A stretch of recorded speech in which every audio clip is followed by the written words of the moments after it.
Internet garments লিমিটেডের শ্রমিক আমাদের 7 কর্মদিবসে বেতন দেওয়ার কথা থাকলো, মালিক 7 কর্মদিবসে বেতন দেয় না।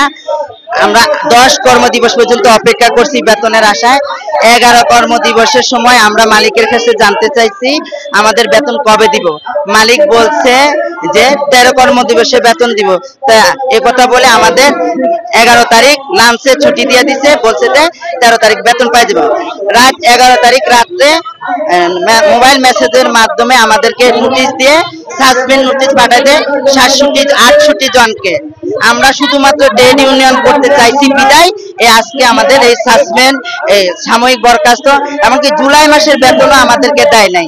আমাদের বাসা ভাড়া, আমাদের বাচ্চাদের স্কুল কলেজের বেতন, দোকান বাকি টাকা আমরা দিতে পারছি না, আমাদের অনেক প্রেশার।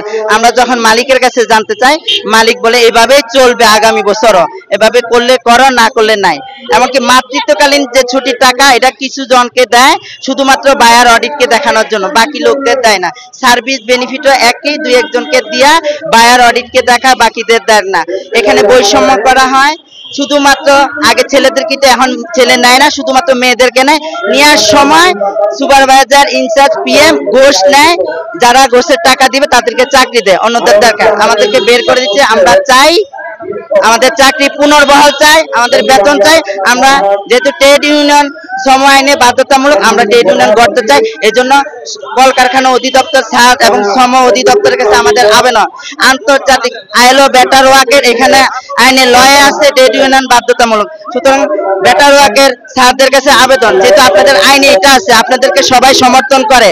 একট, আরএসসিআর, এমফোরি, বিএসসিআই, ফিফেয়ার, এরা সবাই চায় ট্রেড ইউনিয়ন, এমনকি বায়ারও চায় ট্রেড ইউনিয়ন গঠন হোক। কিন্তু আমাদের মালিক এই ট্রেড ইউনিয়নের গঠনে বাধাগ্রস্ত করতেছে। আমরা ট্রেড ইউনিয়ন করতে চাই না, এটা স্থগিত করে দিচ্ছে। আমরা পুনরায় আবার ট্রেড ইউনিয়নের আবেদন করছি, আমরা যেন ট্রেড ইউনিয়ন করে শ্রম আইনের বিধিবিধানগুলো যেন মালিক মানে আমরা শান্তি শৃঙ্খলা ভাবে কর্মস্থলে ফিরে যেতে চাই, আমরা কাজ করে আমাদের পেটের পরিবারের প্রয়োজন মিটাইতে পারি। এই জন্য বাংলাদেশ সরকার এবং যারা দেখছেন তাদের সমর্থন চাই। ধন্যবাদ।